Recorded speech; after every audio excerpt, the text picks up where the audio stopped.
नमस्कार। यो हो समाचारमा स्वागत छ। म कुलचन्द्र विष्ट। म रन्जु अधिकारी। सुरु गरौँ अहिलेसम्मका प्रमुख समाचारबाट।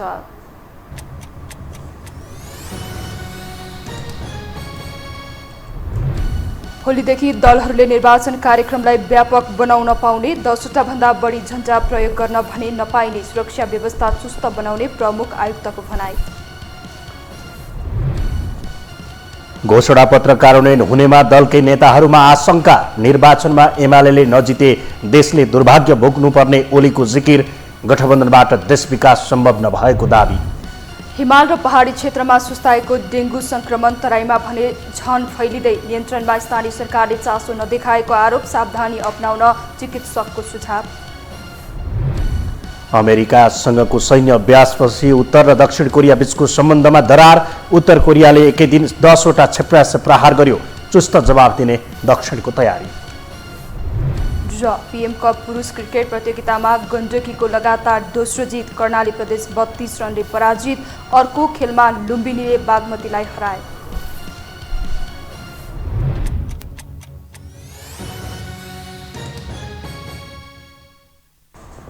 अब समाचार विस्तारमा। आगामी मङ्सिर 4 गते हुने आम निर्वाचनका लागि दलहरूले बिहिबारदेखि चुनाव केन्द्रित प्रचार प्रसारलाई व्यापक बनाउन पाउने भएका छन्। उम्मेद्वारहरूले कार्तिक 17 गतेदेखि मङ्सिर 1 गतेसम्म प्रचार प्रसार अन्तर्गत जुलुस, आमसभा, कोण सभा गर्न पाउने निर्वाचन आयोगले जनाएको छ। सार्वजनिक ठाउँमा पार्टीको झण्डा तथा पर्चा पम्पलेटहरू राख्न नहुने, कुनै पनि कार्यक्रम गर्दा 10वटा भन्दा बढी झण्डा प्रयोग गर्न नपाइने आयोगले जनाएको छ। यसैबीच निर्वाचनमा सुरक्षाकर्मी बाहेक 2,46,000 जनशक्ति परिचालित हुने भएको छ।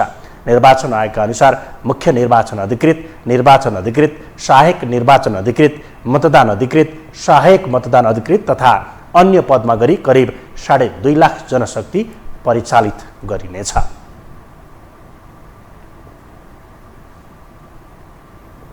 सार्वजनिक पद धारण गरेका व्यक्तिहरूले आसन्न प्रतिनिधि सभा र प्रदेश सभाको निर्वाचनमा प्रचार प्रसारमा जाँदा अनिवार्य रूपमा निर्वाचन आयोगको अनुमति लिनुपर्ने भएको छ। प्रमुख निर्वाचन आयुक्त दिनेश कुमार थपलियाले प्रधानमन्त्री मन्त्रीसहित सार्वजनिक पद धारण गरेका सबैले निर्वाचनको प्रचारमा जाँदा आयोगको अनुमति अनिवार्य रूपमा लिनुपर्ने व्यवस्था गरिएको प्रस्ट्याउनु भएको हो। बुधबार काठमाडौँ स्थित आयोगको केन्द्रीय कार्यालयमा आयोजित पत्रकार भेटघाट कार्यक्रममा बोल्दै उहाँले निर्वाचन आचार संहितामा व्यवस्था गरिए अनुसार कुनै पनि सरकारी स्रोत र साधनको दुरुपयोग नगर्न पनि सम्बन्धित पक्षलाई सचेत गराउनु भयो। गर्न पाइन्छ त्यो भित्र बसेर खर्च लागेको विवरण सम्बन्धित उम्मेदवारले आफै अथवा आफ्नो प्रतिनिधि मार्फत मतदान सम्पन्न भएको 15 दिनभित्र, अब मङ्सिर 4 गतेको 15 दिनभित्र निर्वाचन कार्यालयमा पेश गर्नुपर्ने गरी हामीले निर्देशन दिएका छौँ। थपलियाले सङ्घ, प्रदेश र स्थानीय सरकारले निर्वाचनमा सरकारी स्रोत र साधनको दुरुपयोग गरे नगरेको अनुगमनका लागि आवश्यक व्यवस्था मिलाइएको पनि स्पष्ट पार्नु भयो। भनिन्छ दलहरूले सार्वजनिक गरेका घोषणापत्र उनीहरूकै कार्यकर्ताले पढ्न चाहँदैनन्। आम नागरिकलाई त झन् घोषणापत्र एक कागजको खुस्टा सिवाय अरू बन्ने गरेको छैन। फलत चुनावकै मुखमा रङ्गीचङ्गी नारासहित सार्वजनिक गरिएका घोषणापत्र आकर्षक, धेरै फलदायी कम साबित हुँदै आएका छन्। एक रिपोर्ट। जब चुनावी रङ्गीचङ्गी फुलबुट्टे घोषणापत्रको कुरा आउँछ, चर्चा एमाले अध्यक्ष केपी शर्मा ओलीबाटै सुरु हुन्छ। पहिले काङ्ग्रेसको घोषणापत्र र त्यसपछि माओवादीको प्रतिबद्धता पत्र पढिसकेपछि मात्रै आफ्नो आकर्षक चुनावी घोषणापत्र सार्वजनिक गरेका ओलीले 20 ग्यारेन्टी नाम दिएर यसपटक भोट बटुल्न खोजेका छन् र आफ्ना बाचा पुरा नभए भुक्तानी माग्न सक्ने सुविधा समेत रहेको भन्दै मतदातालाई अझै विश्वासमा लिने प्रयास पनि ओलीको देखिन्छ। हाम्रो कमिटमेन्ट एक्सन मार्फत गोल एचिभ गर्नका लागि हो। तसर्थ हामी यसलाई एउटा निरर्थक कुरा मात्रै बनाइरहेका छैनौँ, निरर्थक चर्चाको एउटा विषय मात्रै बनाइराखेका छैनौँ। यो एउटा ग्यारेन्टी पत्र हो। यो जिम्मा जमानी ढितो केही नभएको, पृष्ठभूमिमा केही नभएको, कोही जवाफदेही नभएको भनिदिएको एउटा कागजको खोस्टो होइन। घोषणा पत्रमा विगतदेखि उठाउँदै आएका कतिपय महत्त्वकांक्षी कार्यक्रमलाई एमाले निरन्तरता मात्रै दिएको छैन, केही नयाँ थप पनि गरिएको छ। 5 वर्षभित्र देशको अर्थतन्त्र 100 खर्ब रुपैयाँ र प्रति व्यक्ति आय $2,400 पुर्याउने उल्लेख छ। वार्षिक 5 लाखलाई रोजगारी दिने पुरानै बाचालाई यसपटक पनि दोहोर्याएको छ। 2 वर्षभित्र सबै घरमा बिजुली, 10,000 लिटर पानी निशुल्क र 50 युनिट बिजुली पनि निशुल्क दिने र 60 लाख असहायलाई भत्ता दिने घोषणा एमालेकै छ। विगतकै जस्तो रेल र नेपाली ध्वजावाहक पानी जहाजको विषय पनि घोषणा पत्रमा छुटेको छैन। नागरिकता विधेयकलाई आफ्नो राजनैतिक हतियार बनाएको एमाले सरकार बनेको 1 महिनाभित्रै सबै नेपालीका हातमा नागरिकता पुर्याउने ग्यारेन्टी समेत गरेको छ। उस्तै घोषणा पत्र नेपाली कांग्रेसको पनि छ। एमाले सेनिटरी प्याड खरिदका लागि हरेक वर्ष 1500 रुपैयाँ उपलब्ध गराउने घोषणा गरेका बेला कांग्रेसले निशुल्क दिने वाचा गरेको छ। डायलासिस सेवा सहज नभएका बेला कांग्रेसले मृगौलाको निशुल्क प्रत्यारोपण गर्ने घोषणा गरेको छ। रोजगारीका सवालमा भने कांग्रेसले एमालेको भन्दा 3 लाख घटाएर हरेक वर्ष 2 लाखलाई रोजगारी सिर्जना गर्ने वाचा गरेको छ। विपन्नलाई एमालेकै जस्तो 50 युनिट बिजुली निशुल्क दिने भनेको छ। माओवादीले भने 5 वर्षमा आधा गरिबी हटाउने वाचा गरे लगत्तै उसको प्रतिबद्धता पत्र भनिएको आश्वासन पत्र कति महत्त्वकांक्षी छ सहजै अनुमान लगाउन सकिन्छ। अन्य राजनैतिक दलहरू पनि कार्यान्वयन भन्दा भोट बटुल्ने अस्त्रकै रूपमा घोषणा पत्र प्रयोग गर्न खोजिरहेका छन्। पहिलो कुरा त घोषणा पत्र राजनीतिक दलहरूको यति कर्मकाण्डी र औपचारिकतामा यो सीमित भयो कि घोषणा पत्र चाहिँ पढेर मान्छेहरूले चाहिँ भोट हाल्छन् भन्ने कुरा चाहिँ पटक्कै कसैले पनि पत्याउन्न र त्यो छँदा पनि छैन। अनि त्यो यस्तो कर्मकाण्डी भएर गयो कि घोषणा पत्र जारी भए पनि त्यो घोषणा पत्रका आधारमा चाहिँ न त त्यो भोट हाल्नेले भोट हाल्छ, न त राजनीतिक दल चाहिँ त्यो घोषणा पत्र अनुसार चलेका छन्। त्यसमाले अहिले त कस्तो सम्मत स्थिति छ भन्नुहुन्छ भने घोषणा पत्र भन्न पनि राजनीतिक दलहरू त्यो लजाउँदै गएर यसलाई चाहिँ प्रतिबद्धता पत्र अथवा सङ्कल्प भनेर चाहिँ भन्न थालेका छन् अहिले, होइन? किनभने उनीहरूलाई त्यो घोषणा पत्र भन्न पनि लाज भइसक्यो कि एउटा घोषणा गर्छन्। घोषणा भन्नेको त के हो भने राजनीतिक दल त्यही घोषणाको चाहिँ वरिपरि रहेर आफ्ना सम्पूर्ण कार्यक्रमहरूलाई अगाडि बढाउँछ भने हो, होइन? तर अहिले त के छ भने घोषणा पत्र एकातिर छ, राजनीतिक दल अर्कैतिर छन्। दलहरूका घोषणा पत्र हेरियो भने अबको 5 वर्ष कोही नेपाली पनि मजदुरीका लागि विदेश जानु पर्दैन। घर घरमै रोजगारी हुन्छ। नेपालमा 5 वर्षभित्र पूर्व पश्चिम रेल गुड्छ। हरेक नेपाली खुसी भएर असन्तुष्टि गर्ने मान्छे नै हुँदैन। तर यी घोषणाहरू उनीहरूकै कार्यकर्ताले पढ्न चाहँदैनन्। आम नागरिकलाई त झन् घोषणा पत्र एक कागजको खोस्टो सिवाय अरू बन्ने गरेको छैन। फलत चुनावकै मुखमा रङ्गीचङ्गी नारासहित सार्वजनिक गरिएका घोषणा पत्र आकर्षक धेरै, फलदायक कम साबित हुँदै आएका छन्। यो हो टेलिभिजनका लागि सन्तोष बिके थापा, काठमाडौँ। अब बाँकी समाचार। नेकपा एमालेका अध्यक्ष एवं पूर्व प्रधानमन्त्री केपी शर्मा ओलीले आगामी निर्वाचन नेकपा एमाले नजिते देशले दुर्भाग्य भोग्नुपर्ने बताउनु भएको छ। बुधबार काठमाडौँ 1 मा पार्टीका उम्मेद्वार किरण पौडेलको प्रचार कार्यक्रमलाई सम्बोधन गर्दै उहाँले यसपटक नेकपा एमाले बाहेकको राष्ट्रिय शक्ति जनताले बनाउन नहुने बताउनु भयो। उहाँले आगामी निर्वाचनमा नेकपा एमालेलाई देशको राष्ट्रिय शक्ति नबनाए देशले दुर्भाग्य खेप्नुपर्ने उल्लेख गर्नुभयो। अध्यक्ष ओलीले अहिलेको सत्ता गठबन्धनले नै पुनः देशको नेतृत्व गरेको खण्डमा देशको विकास सम्भव नरहेको जिकिर गर्नुभयो। एमाले बाहेक अर्को त्यस्तो राष्ट्रिय शक्ति हुन सक्दैन। त्यो राष्ट्रिय शक्ति निर्माण गर्न जरुरी छ, देशका लागि एकदमै जरुरी छ। अहिले राष्ट्रिय शक्तिको रूपमा एमालेलाई स्थापित गरिएन भने, एमालेको एकल बहुमत आएन भने देश दुर्भाग्यमा जान्छ, दुर्भाग्य भोग्नुपर्छ। अध्यक्ष ओलीले विकासको मूल फुटाउने कामको नेतृत्व युवा र नेकपा एमाले गर्ने भन्दै नेकपा एमालेको समर्थन गर्न आग्रह गर्नुभयो।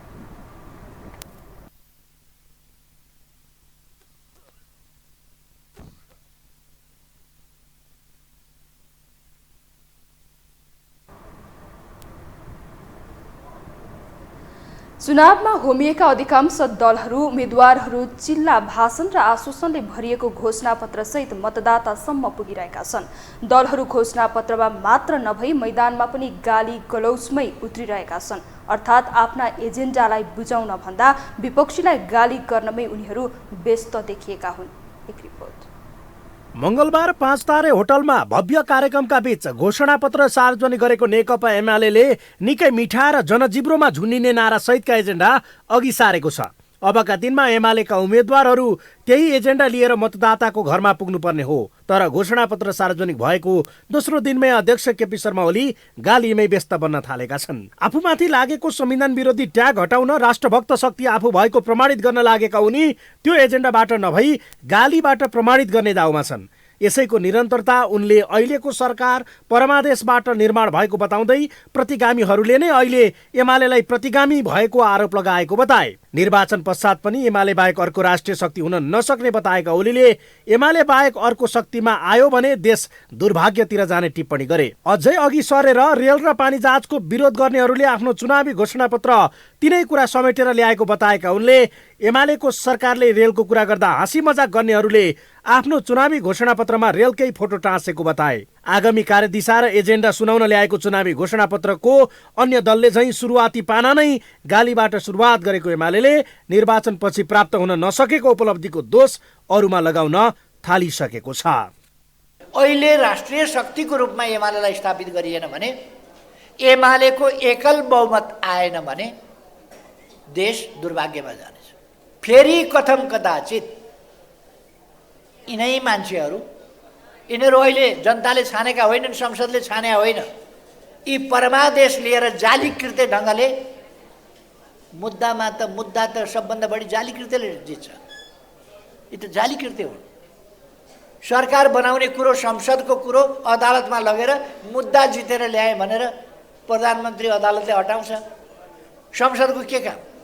प्रधानमन्त्री अदालतले नियुक्त गर्छ। चुनावको के काम? संसदको के काम? सत्ता गठबन्धन कहिलेसम्म, अबको नेतृत्व कसको र साझा एजेन्डा के भन्नेमा स्पष्ट हुन नसकेका सत्ता घटक दलहरूको पनि हालत उस्तै छ। निर्वाचनमा गठबन्धन र तालमेल गरे पनि एक्लै घोषणापत्र जारी गरेका नेपाली काङ्ग्रेस, नेकपा माओवादी केन्द्र, नेकपा एकीकृत समाजवादी एमालेमाथि दोष थोपर्नमा व्यस्त छन्।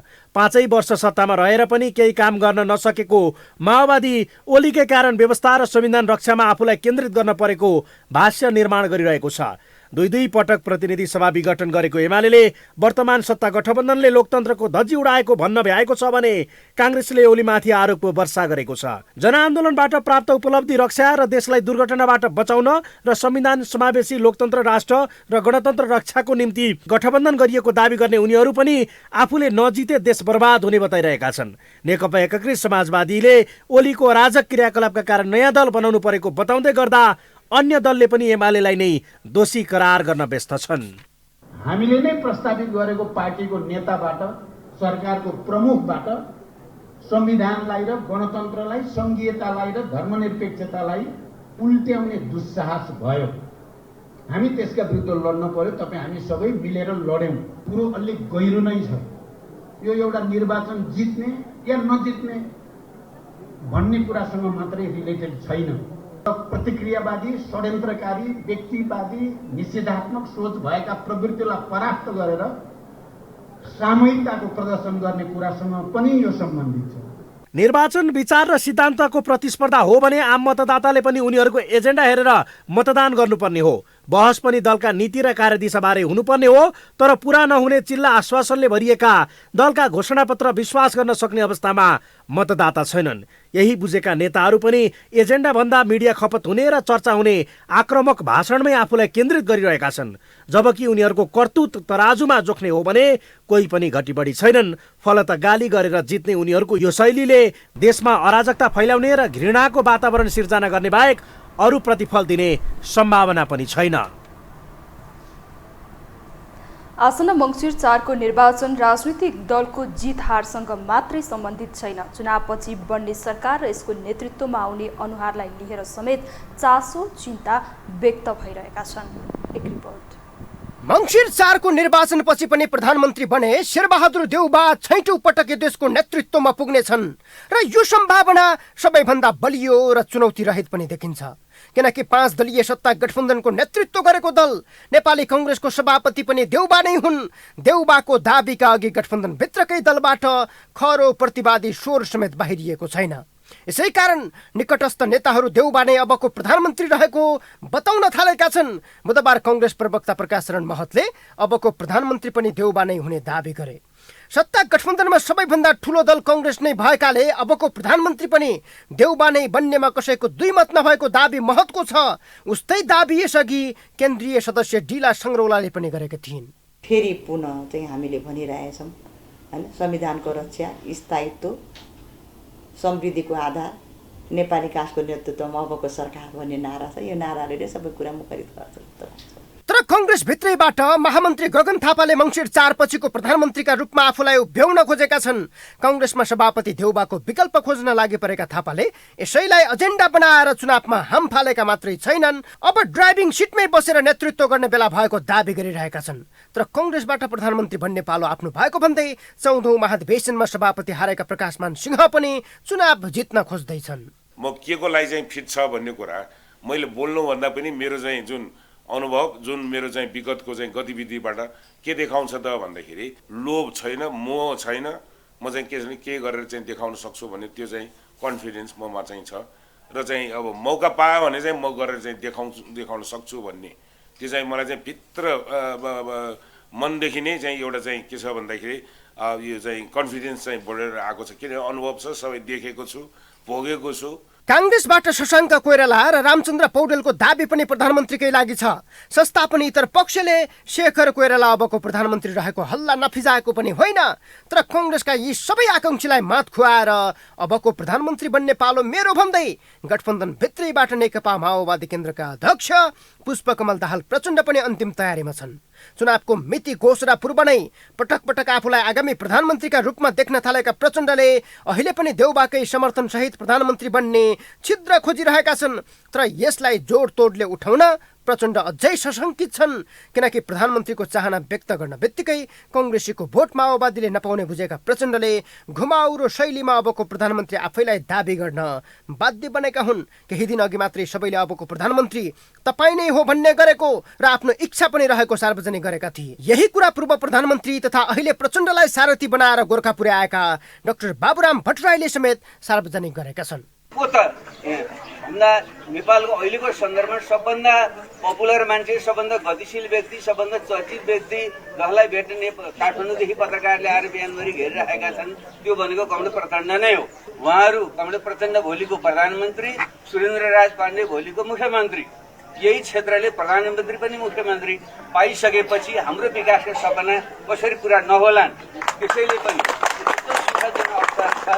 गठबन्धन भित्रका दलहरूमा इमानदार चुनावी तालमेल बने अबको सरकारको नेतृत्व पनि गठबन्धन भित्रकै दलबाट हुन सक्नेछ। तर स्थानीय तहको जस्तो 28% शैलीमा तालमेल सफल भएको खण्डमा धेरैका सपनामा पानी छ्यापिनेछ। असन्तुष्टि बढेर चुनावपछि समीकरणमै फेरबदल आउन सक्ने सम्भावनालाई पनि नकार्न मिल्दैन, किनकि सत्ता गठबन्धन साझा उम्मेद्वार सहित चुनावमा होमिसक्दा समेत प्रधानमन्त्रीको साझा उम्मेद्वार देखाउन सकिरहेको छैन। तर गठबन्धनमा प्रधानमन्त्रीकै हानथाप चलिरहेका बेला विपक्षीमा रहेको प्रमुख शक्तिले भने प्रधानमन्त्रीको एकल उम्मेद्वार सार्वजनिक गरेको छ। चुनावपछि आफ्नै सरकार बन्ने दाबी सहित एमाले अध्यक्ष केपी शर्मा ओलीलाई निर्विवादित प्रधानमन्त्रीको उम्मेद्वार बनाएको छ। तर ठूला राजनीतिक दलले पुरानै नेतृत्वलाई प्रधानमन्त्रीका रूपमा अघि सारिरहँदा आम जनताले नयाँ अनुहारलाई प्रधानमन्त्रीका रूपमा हेर्न चाहेका छन्। यो हो टेलिभिजनका लागि सन्तोष बिके थापा, काठमाडौँ। हामीसँग समाचार बाँकी नै छन्, अहिलेलाई विश्राम।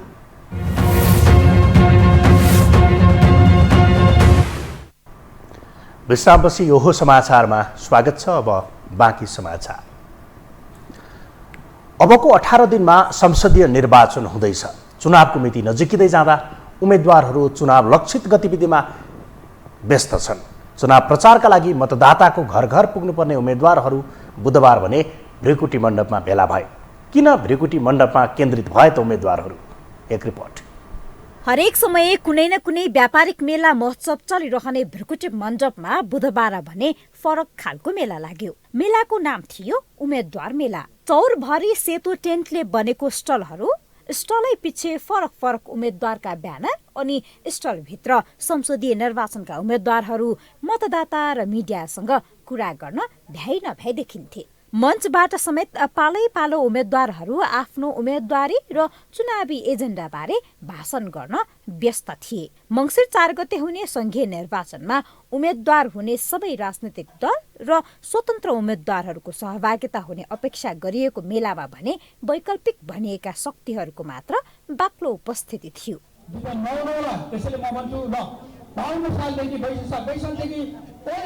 संसदीय निर्वाचनको मिति नजिकिँदै जाँदा चुनावमा होमिएका उम्मेद्वारहरू मतदाता समक्ष पुग्न, मतदाताको मन जित्दै मत प्राप्त गर्ने अनेक रणनीति प्रयोग गरिरहेका छन्। ठूला राजनैतिक दल र दलका उम्मेद्वारहरू ठूला भेला र गोप्य बैठकमा व्यस्त हुँदा स्वतन्त्र र साना राजनैतिक दलका उम्मेद्वारहरू भने यही मञ्चलाई भरपूर रूपमा प्रयोग गरेका छन्। मेलामा प्रत्यक्ष रूपमा मतदातासँग सवाल जवाफ हुन पाएकाले उनीहरू सन्तुष्ट देखिन्थे। यो यहाँ चाहिँ आफ्ना कुरा सबैलाई देशले सुनिरहेको छ।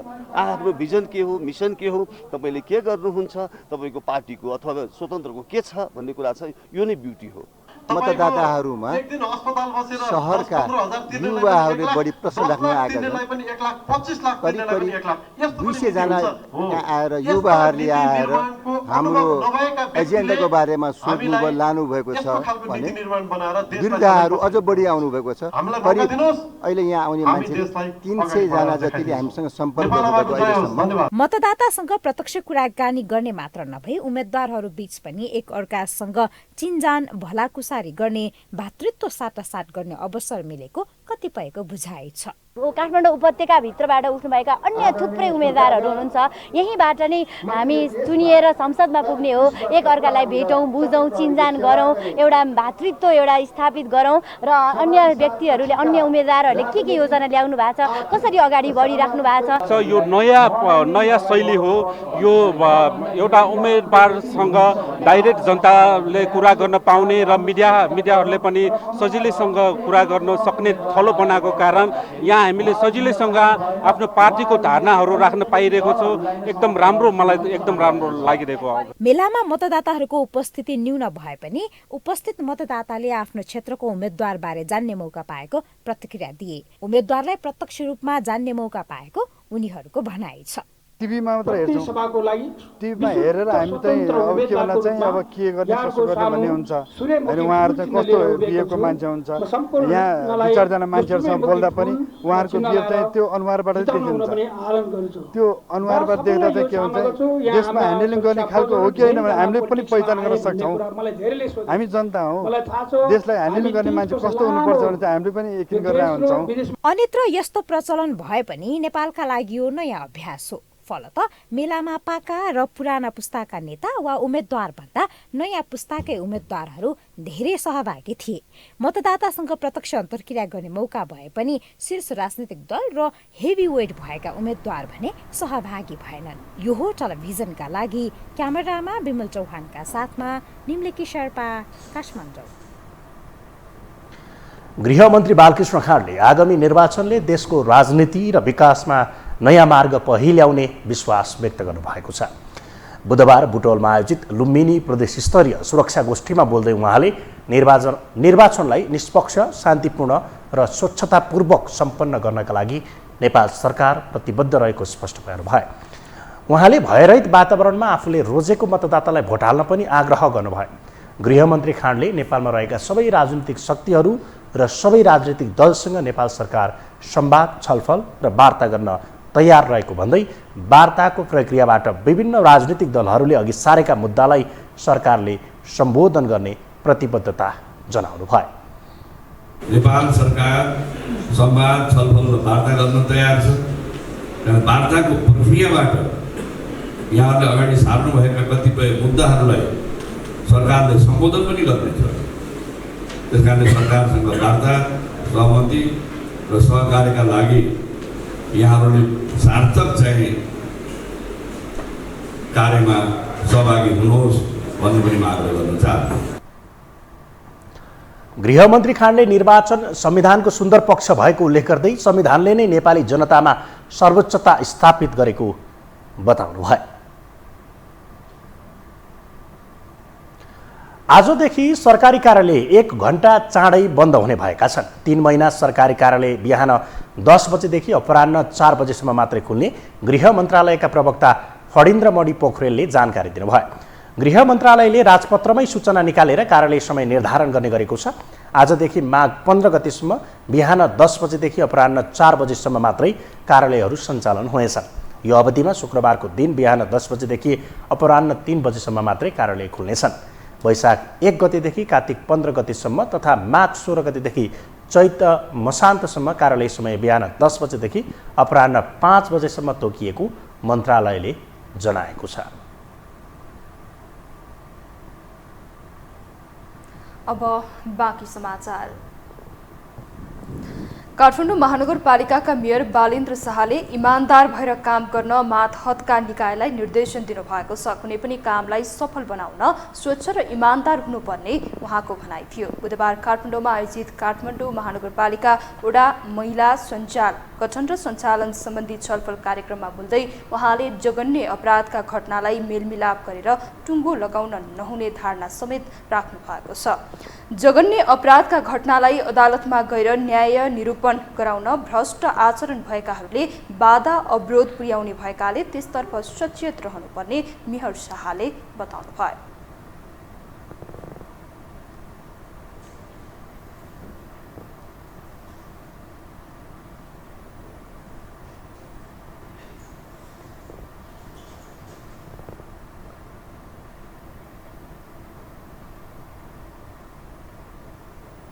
एकदमै जघन्य अपराध भएको कुराहरूलाई पनि हामीले मेलमिलाप गरेर सल्टाइदिन्छौँ। त्यस्तो पनि हुनु हुँदैन। त्यो चाहिँ जुन अदालतमै जानुपर्ने जुन चाहिँ एकदमै जघन्य अपराध छ जसको लागि सजाय नै हुनुपर्थ्यो 5 वर्ष 10 वर्ष, त्यस्तो चिजहरू चाहिँ मेलमिलाप हुनु हुँदैन। त्यस्तो चिजहरूलाई चाहिँ सम्बन्धित निकायसम्मै लानुपर्छ र यो चिजमा त्यही भएर बायस हुनु हुँदैन, इमान्दारिताका साथ हुनुपर्छ। यसमा यो केसमा चाहिँ कुनै पनि किसिमको भ्रष्ट आचरण आयो भने चाहिँ यो चाहिँ सफल हुन सक्दैन। त्यही भएर चाहिँ हामी एकदमै स्वच्छ हुनुपर्छ, एकदमै इमान्दार हुनुपर्छ। यसमा पनि हाम्रो अनेस्टी इज बेस्ट पोलिसी भन्ने कुरा यसमा पनि लागू हुन्छ। हामी आफैमा अनेस्ट हुनुपर्छ। मेयर शाहले स्थानीय सरकारलाई बलियो बनाउन सके मात्रै महिला हिंसा लगायतका जघन्य अपराधका घटनालाई निस्तेज पार्न सकिने बताउनुभयो। क्रिकेटर सन्दीप लामिछाने विरुद्धको अभियोगमा आजबाट थुन्चेक बहस सुरु भएको छ। थुन्चेक बहसको पहिलो दिन आज काठमाडौँ जिल्ला अदालतमा प्रतिवादीको तर्फबाट 2 कुरामा जोड दिएको सन्दीप पक्षका वकिल मुरारी सापकोटाले बताउनुभयो। उहाँले जबरजस्ती करणीको अभियोग दर्ता गराएकी किशोरीको अभियोग पुष्टि हुने प्रत्यक्ष प्रमाण अभियोजन पक्षले पेश गर्न नसकेको बताउनुभयो। उहाँले पीडित भनिएकी व्यक्तिको वास्तविक उमेर, नागरिकता वा जन्म दर्ता केलाई आधार मान्ने भन्ने बारेमा पनि वकालत गरेको बताउनुभयो। अभियोजन पक्षले चाहिँ पेश गर्न सकेको अवस्था छैन भन्ने एउटा विषय हामीले चाहिँ उठायौँ र अर्को चाहिँ पीडित भनिएकी व्यक्तिको चाहिँ वास्तविक उमेर कुनलाई मान्ने, जन्मदर्तालाई मान्ने अथवा चाहिँ नागरिकतामा भएको उमेरलाई मान्ने। किन भन्दा नागरिकता चाहिँ पछि बनेको कागज भयो होइन, जन्मदर्ता भनेको चाहिँ मौकामा बनेको कागज भयो र नागरिकता बनाउँदाखेरि आम प्रचलन फेरि के छ भने पछि जागिर खानलाई सजिलो हुन्छ भनेर भटाएर बनाउने पनि आम प्रचलन छ। त्यसले गर्दा हाम्रो जोड चाहिँ के रह्यो भन्दाखेरि जन्मदर्तालाई नै आधार मान्नुपर्छ भन्ने जोड रह्यो। आजबाट सुरु भएको थुन्चेक बहस नसकिएकाले हिँड्दैमा राखिएको छ। कोरोना भाइरसको महामारीबाट जसोतसो मुक्त बनेका नेपाली नागरिक फेरि डेङ्गी संक्रमणबाट आक्रान्त छन्। तराईका जिल्लाहरूमा डेङ्गुको जोखिम कायमै रहेपछि स्थानीय सरकारले आवश्यक तयारी नगरेको भन्दै स्थानीय रुष्ट बन्दै आएका छन्। तराईका जिल्लाहरूमा फेरि डेङ्गुका संक्रमण बढ्दै गएको छ। साउनेता देशभरि नै महामारीको रूप लिएको डेङ्गु तराईका जिल्लामा अझै साम्य भएको छैन।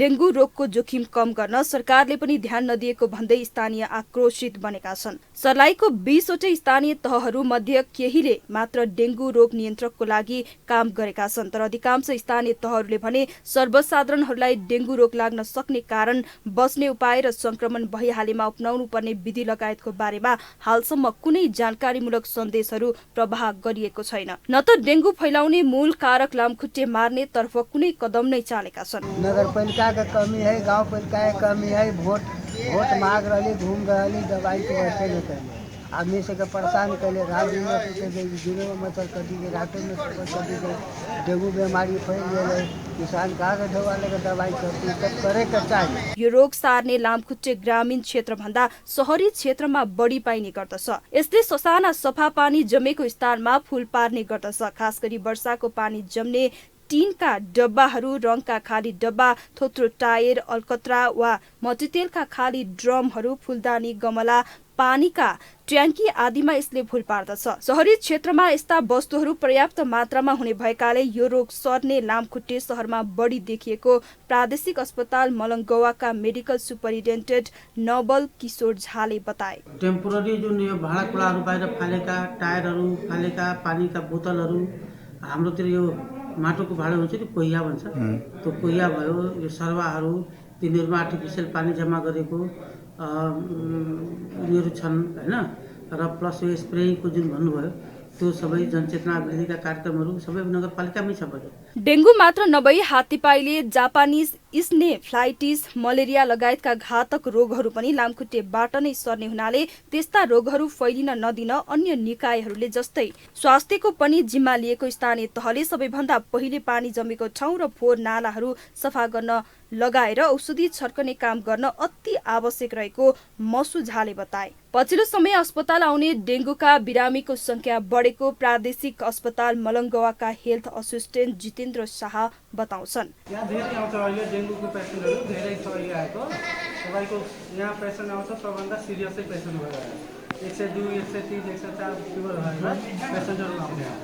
तपाईँको यहाँ हामीहरू फर्स्ट ट्रिटमेन्ट गर्छौँ अनि प्लेटलेट हेर्छौँ, सिडिसी जाँच गरेर प्लेटलेट हेर्छौँ, प्लेटलेट कम भएको भए हामीहरू पेसेन्टलाई रेफर गर्छौँ। अहिले जिल्लाभरिका सबै स्थानीय तहका निर्वाचित जनप्रतिनिधिहरू डेंगू जस्तो गम्भीर समस्यालाई बिर्सेर आगामी मङ्सिर 4 गते हुने प्रतिनिधि सभा र राष्ट्रिय सभाको निर्वाचनमा लागेका छन्। चुनावले गर्दा पालिका प्रमुखदेखि वडा प्रमुखसम्म सबै जनप्रतिनिधिहरू आम नागरिकको स्वास्थ्यप्रति ख्याल नराखी चुनावमा आफ्नो पार्टीको नेताको जित कसरी हुन्छ भन्नेतर्फ मात्रै आफ्नो ध्यान केन्द्रित बनाएको स्थानीयहरूले गुनासो गरेका छन्। यस्ता खालका महामारी तथा स्वास्थ्य समस्याहरूको नियन्त्रणको जिम्मेवारी स्थानीय तहको नै भएकोले आफ्नो ध्यान चुनावबाट हटाएर डेंगू रोगको नियन्त्रण तथा रोकथाम कसरी हुन्छ भन्नेतर्फ ध्यान केन्द्रित गरी जवाफदेहीपूर्ण तरिकाले काममा लाग्न सम्बन्धित पालिकाका स्थानीय नागरिकहरूले पालिका प्रमुख तथा वडा प्रमुखहरूसँग अनुरोध गरेका छन्। अहिले जिल्लामा डेंगू रोगको प्रकोप बिस्तारै बढ्दै गइरहेको छ। यस्तो अवस्थामा डेंगू रोग नियन्त्रण गर्ने काम जिम्मेवारी स्थानीय पालिकाहरूको हो, तर स्थानीय पालिका प्रमुख वडा प्रमुखहरू अहिले चुनावमा होमिएका छन्, त्यसतर्फ कुनै ध्यान दिइरहेको छैन। यो टिभीको लागि सलाइबाट बनोज यादव। अब पालो आर्थिक समाचारको।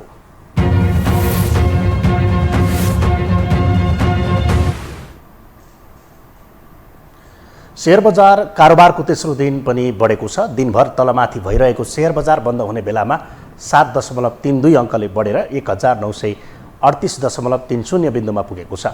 आज बैंकिङ, व्यापार र निर्जीवन बिमा बाहेक अरू सबै समूहको शेयर बढेको छ। बजारसँगै कारोबार रकम पनि दिनदिनै बढिरहेको छ। आज 227 वटा कम्पनीले 43,46,000 किता शेयर 1,46,79,00,000 रुपियाँमा कारोबार भएको छ।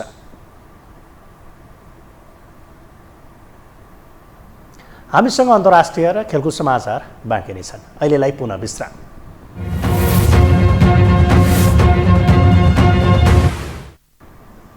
विश्रामपछि स्वागत छ। अब पालो अन्तर्राष्ट्रिय समाचारको।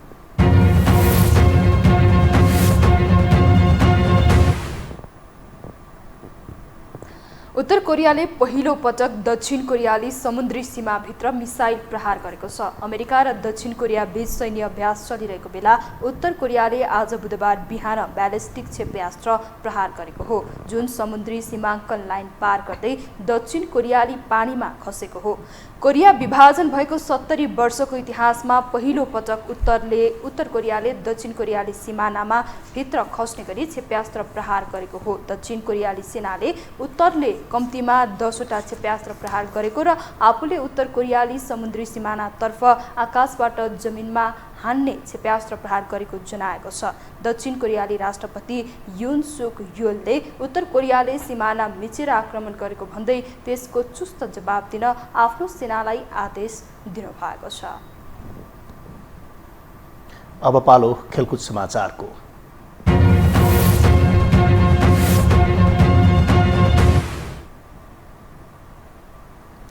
पीएम कप एक दिवसीय पुरुष क्रिकेट प्रतियोगितामा गण्डकी प्रदेशले लगातार दोस्रो जित निकालेको छ। टियु क्रिकेट मैदानमा बुधबार कर्णाली प्रदेशलाई 32 रनले हराउँदै गण्डकीले लगातार दोस्रो जित निकालेको हो। गण्डकीले दिएको 209 रनको लक्ष्यसहित जवाफी ब्याटिङ गरेको कर्णालीले 47 ओभरमा अल आउट हुँदै 176 रन बनाउन सक्यो। जितसँगै समूह ए को गण्डकीले 2 खेलमा 4 अङ्क जोडेको छ। गण्डकी समूहको दोस्रो स्थानमा रहेको छ। कर्णालीले हारबाट प्रतियोगिताको सुरुवात गरेको छ।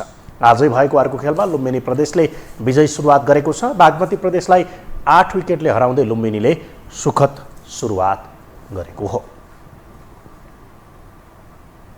खेलकुद समाचारसँगै हामी यो समाचारको अन्त्यमा आइपुगेका छौँ। बिदा हुनु अघि प्रमुख समाचार पुनः एकपटक।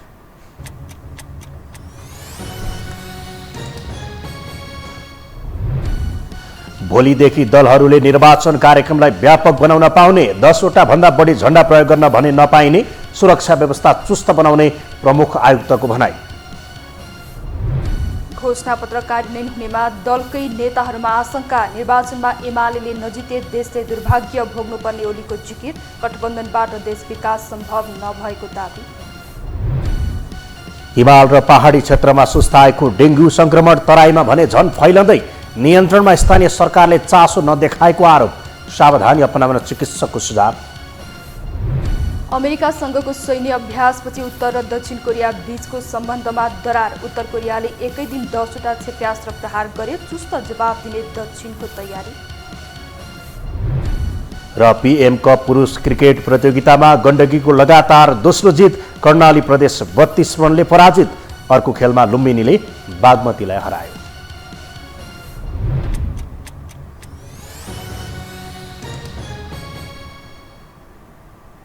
हवस् त, यो समाचार सकियो। समाचार बुलेटिनका साथै यो टेलिभिजनका सम्पूर्ण कार्यक्रम yoho-television.com, yoho-खबर.com, युट्युब र फेसबुकमा पनि पढ्न र हेर्न सक्नुहुनेछ। मोबाइलमा योहो टिभी एप डाउनलोड गरी हामीलाई प्रत्यक्ष हेर्न सक्नुहुनेछ। तथ्यसहितको निष्पक्ष समाचार तथा मनोरञ्जनका लागि हेर्दै रहनुहोला योहो टेलिभिजन। नमस्कार।